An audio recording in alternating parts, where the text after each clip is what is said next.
di setiap kompetisi, wah pasti ada dia nih. Mm-mm. Wah udah dah, gue nggak juara gitu. Ada misalnya ikut kompetisi, terus aku menang, anaknya nggak, diprotesin gitu ada. Oh. Nggak bisa anak saya, dia mau udah sering lah, terus apa hubungannya sama sering gitu. Hei, sini mampir dulu.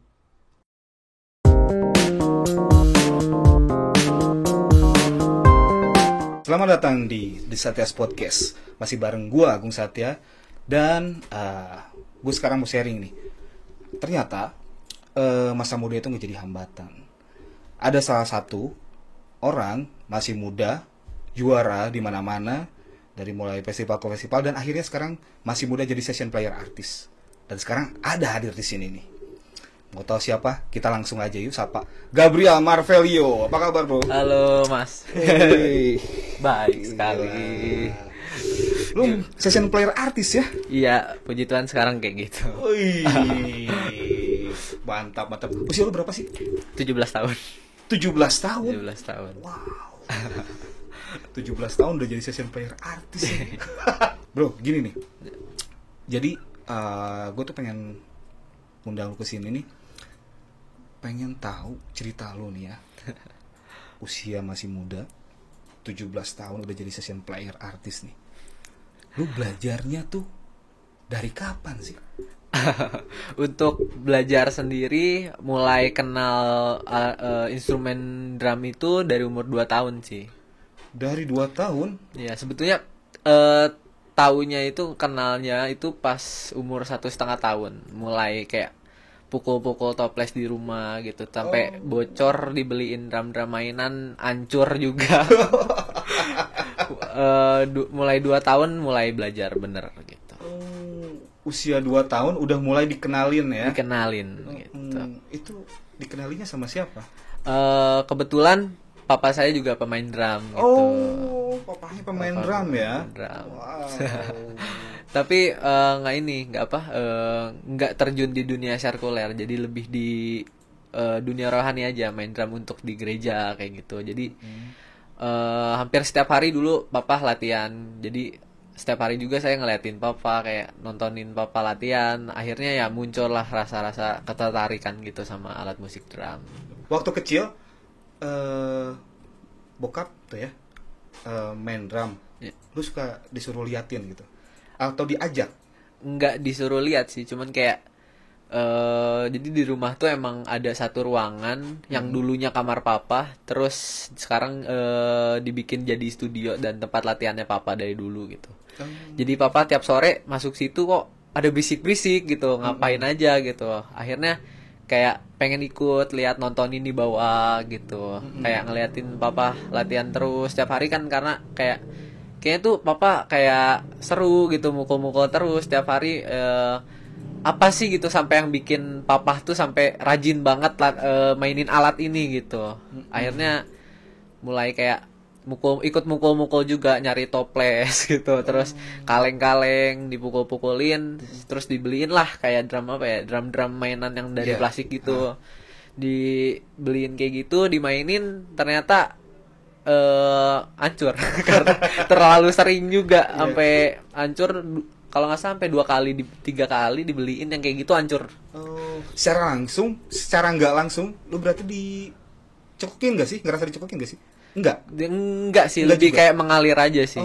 Karena nggak pernah kayak ayo belajar main drum juga dong gitu, atau ayo harus belajar main drum, enggak. Tapi lebih kayak papa ngelihat aku main drum, terus ngelihat aku pukul-pukul kayak gitu, mau belajar nggak kayak gitu. Lebih kayak nawarin, lebih nggak ini sih, nggak maksa buat harus kayak papa juga, enggak. Tapi lebih ke kalau mau ayo gitu. Oke. Berarti awalnya karena sering lihat main drum, terus ngelihat, wah ini kayaknya seru, kayaknya mungkin dalam hati ya. Seru, kita nggak ngerti waktu masih kecil kan. Masih kecil. Terus belajar pukul-pukul, terus diarahin lah. Nah waktu Diarahin. itu belajar waktu beneran pegang drum usia berapa? Umur 2 tahun itu.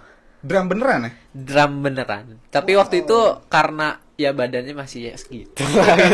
Jadi main drum juga baru nggak pakai stick beneran, kayak pakai stick sumpit atau enggak dari drum-druman itu kan ada stickan gitu kan. Pakai stick itu main drumnya tuh harus pakai stick itu gitu. Kalau enggak berat gitu. Terus main drumnya di pangku papa gitu. Papa kakinya, aku tangannya. Terus kayak lama-lama tuh papa ngelihat katanya sih kok ini mulai bener ya gitu ketukannya, kayak mulai ada potensi nih. Akhirnya diseriusin sama papa gitu. Mulai diseriusinnya waktu itu usia berapa? Di umur 2 tahun itu langsung gitu. Oh, langsung Langsung diseriusin. gitu. Karena ngelihat dari mulai main toples juga kok ngikutinnya ini ya gitu, kayak kok ketukannya Ya. pas gitu, ketukannya bareng gitu. Jadi mulai ditarikin ke drum benerannya gitu. Oh, usia 2 tahun 2 ya. tahun. Waduh, udah dikenalin sama drum beneran. berarti Drum kan? beneran. Lu pertama kali perform main drum usia berapa? Perform abal-abalnya sih playgroup. Playgroup. Playgroup. Oke, playgroup. Playgroup tuh kayak ada acara bazar gitu. Terus kayak emang dulu tuh ada teman komplek tuh suka aku bawa ke studio buat kayak aku latihan, mereka nontonin gitu. Jadi kayak penonton bayaran gitu. Disogoknya pakai di rumahku ada mainan, ada makanan. Main yuk sampai rumah. Nonton tuh, diem main drum gitu. Dan ternyata ada teman sekolah juga di situ. Jadi emang dari playgroup ada teman satu sekolah di komplek itu. Dan dia tuh jadi suka, "Bu, dia bisa main drum loh, bisa main drum loh." Pas acara bazar itu. Terus akhirnya aku kayak di situ kayak ngeberaniin diri. "Bu, saya bisa main drum, Bu. Saya bisa main drum loh, Bu. Tapi kan namanya anak masih masih playgroup gitu, guru masa sih gitu kan. Akhirnya cuman kayak dikeluarin drum, coba main kayak gitu akhirnya oh iya bener ya bisa. Terus tahun kemudian pas ada acara pensi di sekolah itu, aku masih TKA dan itu dikasih perform beneran. TKA. TKA. Usia berarti 4 tahun. 4 tahun Wow.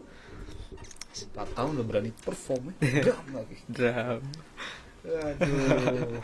Dan kayaknya badan sama drum Pilihan drum ya. jauh.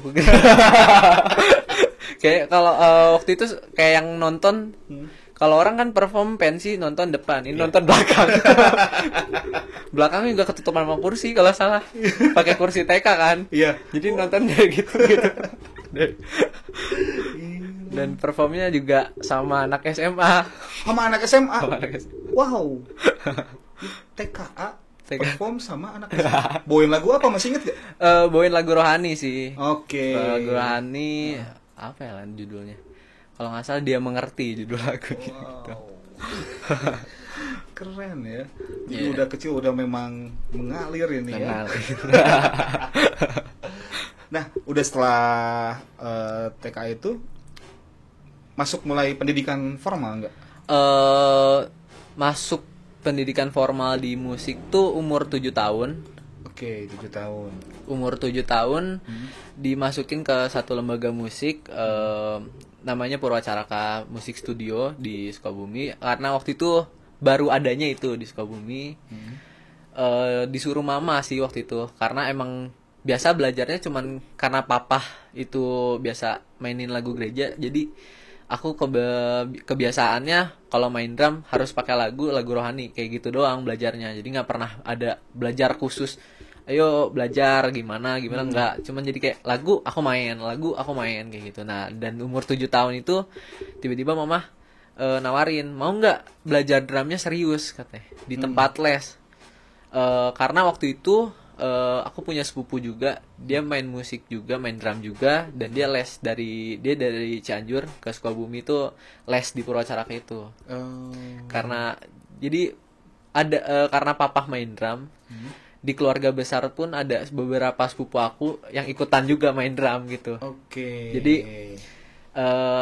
ya karena ngelihat papa gitu, jadi pada ikutan juga main drum. Jadi aku juga salah satu yang ikutin. Keluarga besar drum. Keluarga besar juga sih, beberapa aja. Iya.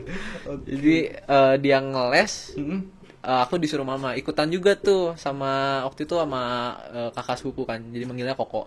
Tuh sama Koko ikut katanya. Ya udah aku ikutan gitu. Cuman karena waktu itu memang masih umur 7 tahun, untuk umur segitu les di lembaga musik khusus tuh kayaknya satu-satunya. Oke. bukan kayaknya, emang satu-satunya. Karena mereka juga belum pernah apa ya, nerima murid umur segitu gitu. Umur sekecil itu biasa minimalnya 13 tahun gitu. Dan jadinya pas waktu itu belajar, tapi materinya materi buat emang orang yang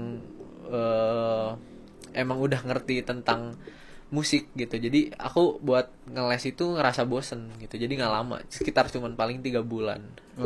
Dan aku pengen keluar jadi karena saya bosen aja gitu, karena materinya pun nggak tahu terlalu berat atau gimana gitu. Tapi menurut aku jadinya materinya membosankan buat aku. Ya biasalah, misalnya anak kecil kan pengennya yang menarik gitu, dikasih yang serius gitu ngebosenin gitu. Mungkin karena belum waktunya ya. Belum waktunya juga gitu. Nah itu waktu usia 7 tahun ya, berarti Iya, udah betul. mulai ya. 7 tahun. Nah setelah dari 7 tahun, usia 7 tahun itu lu manggung-manggung sering dong berarti? Manggung-manggung sih kayak paling di sekolah aja sih. Sekolah aja. Di sekolah aja sampai kayak kalau ada pensi main gitu, apa main gitu-gitu aja. Cuman nggak pernah yang perform serius gitu, enggak. Nah yang gue jadi pertanyaan nih, apa sih yang membuat lu tertarik banget sama drum, jatuh cinta lah istilahnya sama drum? Apa sih? Gimana ya? Pada masa itu kan anak kecil main musik itu kan jarang gitu. Bukan jarang sih, bahkan kalau di satu angkatan lah satu-satunya gitu. Iyalah. Jadi cukup menjadi daya tarik, menjadi sorotan juga gitu buat orang. Jadi aku seneng kayak tiap kali aku punya aku main drum itu jadi bahan sorotan orang gitu. Dan aku rasa itu menghibur gitu. Dan orang seneng lihat aku gitu. Dan ya aku pun senang maininnya gitu. Jadi mulai di situ kayak wah, jadi drummer itu menghibur orang ya gitu. Seperti itu. Oke. Dan setelah itu lu sering ikutan kompetisi kan? Kompetisi itu dimulainya waktu aku umur 12 tahun. 12 tahun? 12 tahun itu pas waktu 2015. 2015 ya? 2015. Itu awal ikutan kompetisi? Awal banget sebetulnya ada kompetisi, ada salah satu kompetisi tapi bukan kompetisi musik, jadi lebih ke adu bakat gitu. Jadi lawannya bukan musisi, jadi lebih ke yang pencak silat, jaipongan, terus yang apa ya waktu itu ramenya, acting kayak gitu-gitu. Dan itu didaftarin sama mama waktu pas 2014 itu.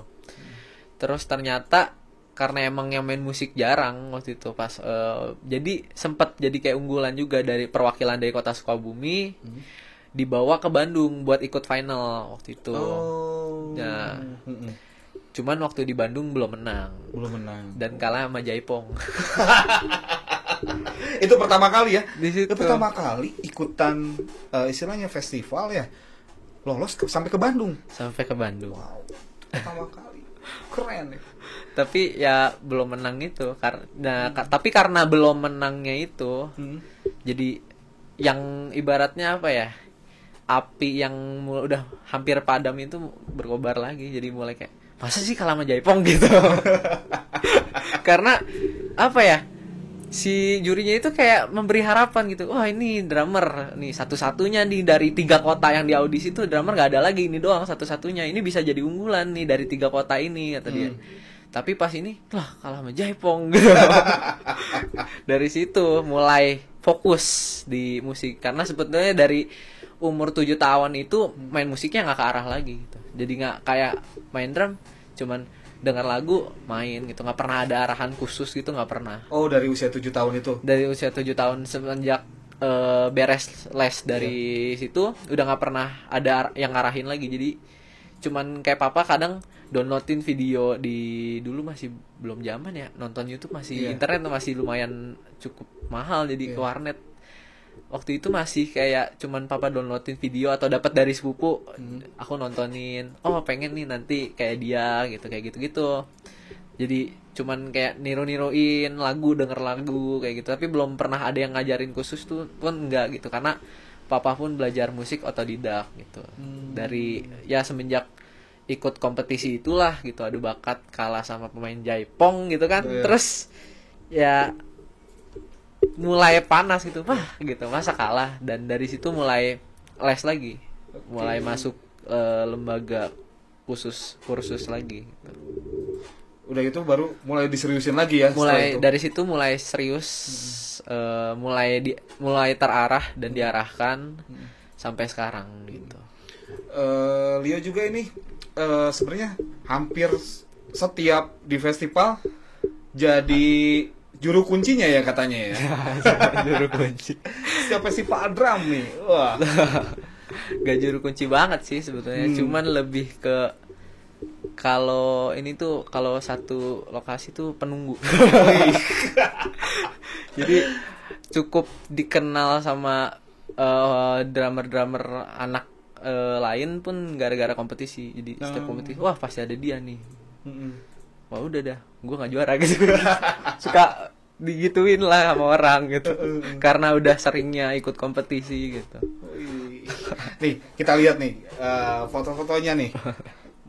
Marvelio waktu dari pertama kali ikutan kompetisi yang juara pertama kali ya? Juara pertama kali. nih. Nah, mana ini? Bukan yang ini ya. Bukan. Nah, ini pertama kali juara. Pertama kali banget juara. Wow. Ada histori tersendiri nggak di sini? Ada. Gimana nih? Sebetulnya di sini asalnya nggak ada kemungkinan buat menang, karena ini tuh sebenarnya nggak ngadain lomba ini, sponsornya itu rokok. Tahu sendiri ya, rokok harus berapa belas tahun ke atas. Oke, iya. Di sini tuh 2016, berarti aku masih umur 13 tahun. Ini usia 13 tahun ya? Usia Berarti SMP ya? SMP. Wow, mukanya masih unyu-unyu. 2016.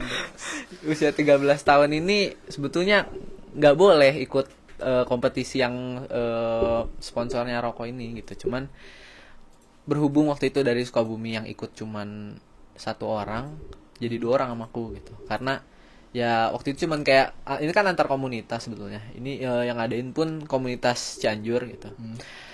Jadi aku kayak semacam perwakilan lah gitu dari Sukabumi. Cuman ikut pun cuman buat partisipasi aja, karena nggak mungkin menang gitu. Nggak ada harapan buat menang karena udah ibaratnya belum juga jadi peserta udah didis gitu. Oke. Jadi cuman ikut buat ngeramein lah gitu. Iya. Cuman setelah kompetisi berlangsung, karena acaranya cukup malam waktu itu. Jadi beres main aku pulang. Ternyata juri sempet kayak ngelirik gitu ke aku, jadi kayak lebih ke wah ini anak ada potensi nih gitu. Sayang juga kalau sampai dia nggak menang gitu. Padahal kalau secara poin kemungkinan itu pasti menang gitu. Oke. Dan yang nggak ada, aku nggak ngarepin waktu itu. Jadi beres perform pulang. Pulang aja ya. Pas di jalan ditelepon. Ini piala mau diambil gak? Piala siapa? Gitu. Akhirnya ditelepon lah kayak gitu. Ini hadiah mau dikemanain? Hadiah siapa? Ini kan menang siapa yang menang kan? Terus ini kamu juara 2. Hah serius? Kata. Iya serius, ini Gabriel Marvelio kan? Iya bener katanya. Kan gak bisa. Udah diem aja pokoknya dapat juara ini menang katanya. Udah jurinya ini sama panitia udah ngasih apa? Dispensasi lah umur katanya. Tapi umur dirahasiakan di situ. Bener-bener jadi ya kalau ini mah anonimus gitu. Bener-bener kayak Saya rahasia Iya. Gak mungkin 18 tahun gak mungkin, ini gak mungkin. Gak mungkin. tapi orang udah kayak dia umur berapa? Pst, udahlah gitu. Oke. Gitu. Wah, ini keren. Berarti ini saingannya di atas semua ya rata-rata ya? Rata-rata umur 22, 23 yang kayak gitu-gitu.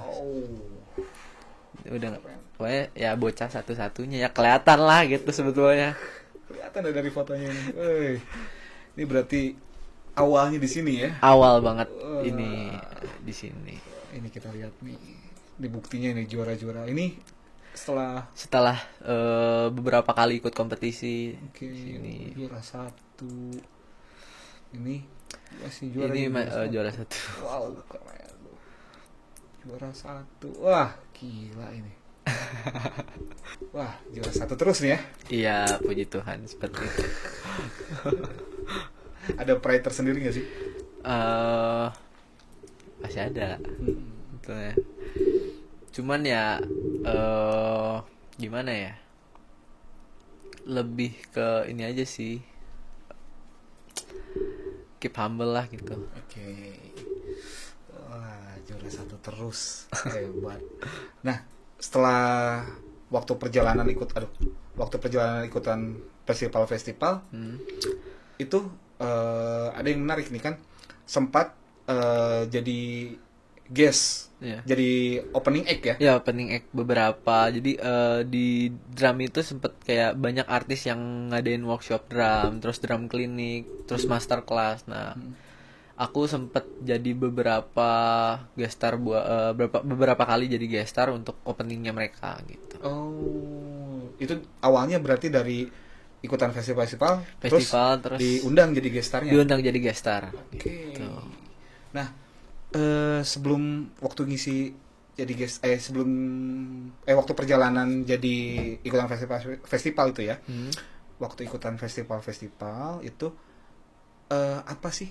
Udah waktu kapan sih pas saat dimana unfinished festival? Itu waktu bener-bener pas titik klimaks itu 2018 sih. 2018. Itu apa yang buat kayak gitu tuh? Karena waktu itu jadi ada satu juri, dia session player artis juga dan udah sering ngejuriin aku. Dia waktu itu minta aku jadi opening act drum kliniknya dia waktu itu. Itu sekitar bulan Oktober kalau nggak salah, Oktober 2018. Dia minta aku jadi opening act-nya. Di acara drum kliniknya dia kenalin juga ke penonton segala macam, dan selesai acara itu dia minta ngobrol sama aku gitu. Terus tiba-tiba dia ngedatengin, "Kamu ini kompetisi masih?" "Udah ngeband belum?" katanya. "Belum." "Kapan ngeband?" katanya. "Jadi kompetisi terus nih," katanya. "Saya saranin ya, kamu gak usah ikut lagi kompetisi." Waduh. Karena sebetulnya gini, emang dari awal tujuan buat main musik itu bukan jadi anak kompetisian sih, lebih ke pengen jadi session player, jadi band pengiringnya artis gitu. Oh, memang awalnya dulu cita-citanya memang kayak gitu? Pengen kayak gitu, cuman karena udah kebiasaan dan enak di dunia kompetisi tuh, kayak dapat hadiah, dapat juara, terus kayak dikenal orang, wah ini jagoannya gitu. Jadi kayak udah terlena lah gitu oleh dunia kompetisi gitu, sehingga jadi tujuan utamanya itu terlupakan gitu. Itu waktu jadi istilahnya apa ya, juru kuncinya lah ya waktu di kompetisi itu ya, ada mungkin lah segelintir orang yang ada dia nih, pastilah ada ya, ada. Oke. Sampai bener-bener nyiriin, ada sampai kayak kalau anaknya mau daftar tuh nanya dulu ada nama aku nggak gitu. Kalau ada nggak mau ikut. Oh, kayak bener-bener diciriin. Terus ada misalnya ikut kompetisi terus aku menang, anaknya nggak, diprotesin gitu ada.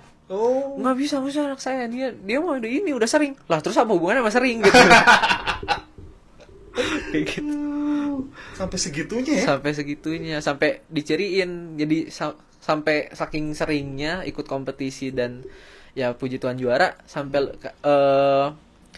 kita nih punya ada satu kayak aku sama beberapa temanku yang sering ikut kompetisi juga, kita punya circle. Jadi karena seringnya ketemu di kompetisi dan rata-rata yang juara itu dari circle kita itu tuh sampai kayak orang tuh sampai kalau mau ikut kompetisi itu nggak boleh ada nama kita. Oke.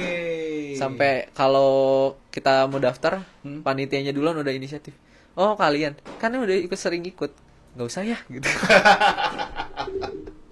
Udah sampai kayak gitu, lebih. Dan itu skalanya nasional ya? Nasional. Oke. Karena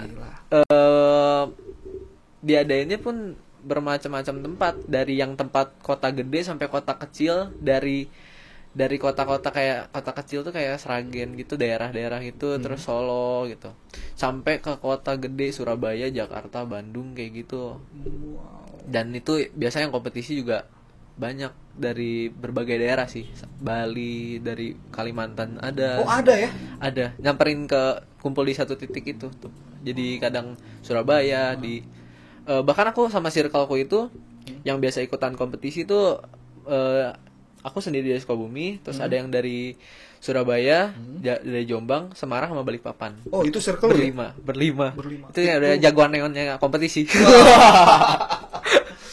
Wah, gila. Kebayang kan, ngeri-ngeri. Itu masih muda-muda kan? Sumuran. Paling kalau buat di circle itu yang paling muda usianya ada aku sama temanku berdua, terus sisanya beda setahun di atas sama 2 tahun di atas. Nah, di perjalanan festival lu ya, yang paling mengesankan nih, menurut lu, festival yang mana?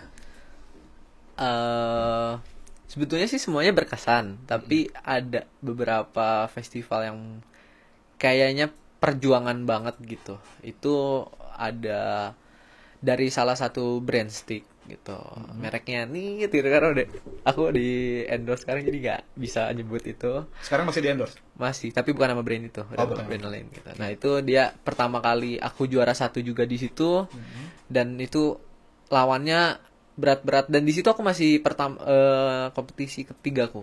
Jadi aku masih belum tahu lawannya siapa, teman-temannya siapa aja, masih belum kenal tuh, yang punya circle berlima ini masih belum kenal. Jadi aku masih nggak tahu lawannya siapa aja, dari kota mana aja, dan ternyata dari luar kota pun banyak juga yang jago gitu, dan menurut aku di situ ketat gitu. Tapi ya kembali lagi, rezeki kan Tuhan yang atur gitu. Puji Tuhan juara 1 di situ dan dapat endorse dari brand stick itu gitu. Oh, setelah yang juara 1 itu langsung dapat endorse? Langsung dapat endorse di situ. Gila. Lu sekarang berarti endorse masih jalan dong? Endorse masih jalan, sama ada sekarang sama aksesoris drum satu, sama drum pad satu lagi, sama brand stick. Tapi bukan yang awal itu, ada udah brand lain gitu. Udah brand lain. Wow. Itu katanya ada cerita lucu ya? Ya waktu pas pertama kali di endorse aksesoris. Oh iya itu. Asalnya ini sih nggak tahu bakalan di endorse, tapi aku emang udah tahu brand itu karena beberapa kompetisi aku itu brand itu jadi sponsor. Oke. Dan emang aku lumayan cukup tahu dia brand itu lama juga, karena sepupu aku dari dulu aku kecil mereka udah pada pakai brand itu gitu. Dan aku sebut aja ya. Iya, sebut aja. Itu aku tahunya EZS mereknya, EZS drum pad. Jadi yang aku tahu waktu itu dia cuman jual drum pad aja. Drum pad itu yang biasa buat latihan drum itu, yang dari karet. Terus beberapa kali kompetisi EZS itu buka booth, dan aku sempat beli juga barangnya itu soft case buat cymbal, sama buat stand-stand yang besi-besi gitulah. Yeah, stand drum. Nah itu aku sempat beli, tapi biasa aja gitu, nggak ada kayak ngobrol-ngobrol sama ownernya atau gimana, nggak gitu, nggak pernah. Dan pernah waktu itu aku perlu pengen beli alat kebutuhan buat rekaman di rumah, ada namanya iRig, dan aku nyari Tokopedia. Harganya waktu itu cuman kayak sekitar 75.000-an gitu. Aku nyari di Tokopedia, terus gak sengaja ternyata nyangkutnya ke toko online store-nya si brand itu gitu. Tapi aku nggak nyadar. Oh, nggak sadar? Nggak sadar, cuman nyari harga termurah waktu itu. Gitu di chat, halo mas, barang ini ada gitu. Terus pas aku buka baca, kok isinya lain gitu. Kurang lebih isinya gini lah. Halo Gabriel, saya ownernya dari online store ini. Saya udah mantau kamu lama di sosial media kamu, dari Instagram, dari YouTube, dan saya tertarik ingin menjadikan kamu sebagai brand ambassador band kita. Kamu mau? Katanya. Nanya langsung kayak gitu. Wah, ini mau beli barang nih. Ini nggak salah gitu. Ini nawarin endorse ini. perasaan mau beli barang deh gitu. Iya. Ini terus aku langsung ngasih tunjuk ke orang tua aku kan gitu. Wah ini mah mau ngasih endorse ini mah katanya gitu. terus akhirnya kontek-kontekan, tukeran nomor WhatsApp, terus ngobrol-ngobrol lama. Termasuk sebetulnya barang yang aku mau beli itu bukan bagian dari brandnya dia gitu. Cuman waktu itu berhubung masuknya support juga, jadi dikasih juga gitu. Lumayan. Iya kan, itu drum pad ya? Drum pad. Ya. Lu beli Airy kan? Beli aja, nggak nyambung banget. Berarti secara nggak langsung itu si brand merhatiin lu lewat sosial media ya? Sosial media. Oke. Dari sosial media berarti bisa sedahsyat itu ya? Bisa, memang apa ya? Menurut aku sekarang itu sosial media itu sangat penting dan emang sangat menghasilkan sih. Oke. Udah kerasa sih ya? Kerasa. Wow, itu berarti yang mulai endorse yang udah berjalan ya berarti ya? Yang pertama kan yang tadi waktu kompetisi. Kompetisi. Oke. Nah setelah situ awal kenalan jadi session player itu gimana tuh? Awalnya itu nggak langsung bisa jadi session player kayak gini sih, cuman emang aku bisa kenal dari beberapa orang yang biasa emang jadi playernya artis. Itu gara-gara biasanya aku nonton konser kayak gitu. Oke. Terus mereka perform, beres mereka perform, aku foto bareng, terus jadi ngobrol di Instagram kayak gitu. Terus kenal, terus ada juga beberapa yang emang mereka itu session player artis dan yang ngebiasa ngejurin aku gitu. Jadi emang ya kenalnya sebetulnya secara tidak langsung semua sih gitu, secara nggak sengaja gitu. Cuman awal-awalnya dari situ, jadi kayak kenalnya kenal biasa dari Instagram sih, sosial media. Makanya sosial media itu sebenarnya penting banget buat relasi, itu penting banget gitu. Tapi kan beda cerita kalau misalkan ya taruhlah gue yang backgroundnya bukan drummer, gue foto sama drummer terus chatting, siapa lo? Gitu kan. Tapi kok lu bisa gitu ya? Kalau dari jawaban mereka yang mau balas DM, mereka bilang ya kalau ngelihat orang berpotensi kenapa enggak, bisa kenal juga katanya. Ya. Ngerti. Iya kan, kadang-kadang kalau misalkan gue nih foto misalkan bareng sama siapa ya, misalnya ya, taruhlah sama Yo Iqbal misalnya foto bareng. Halo bang, apa kabar? Siapa lo? Lu bisa gitu ya? Berarti ya, mereka lihat dari IG lucu sendiri ya, kan ya? Mungkin nge-stalk juga, lihat-lihat juga gitu kan. Oke. Jadi itulah salah satu pelajarannya kalau misalkan pasang feed atau story di IG itu jangan ngasal. Iya, jangan ngasal. Cerminan ya? Cerminan. Oke. Dan ya itu kembali lagi, sosial media itu penting dan sangat berguna jika digunakan dengan baik. Kalau sampai yang kayak tadi ngasal ya udah. Itu ya berarti awal-awal kenal sama session player yang udah besar ya. Iya. Hey, sini mampir dulu.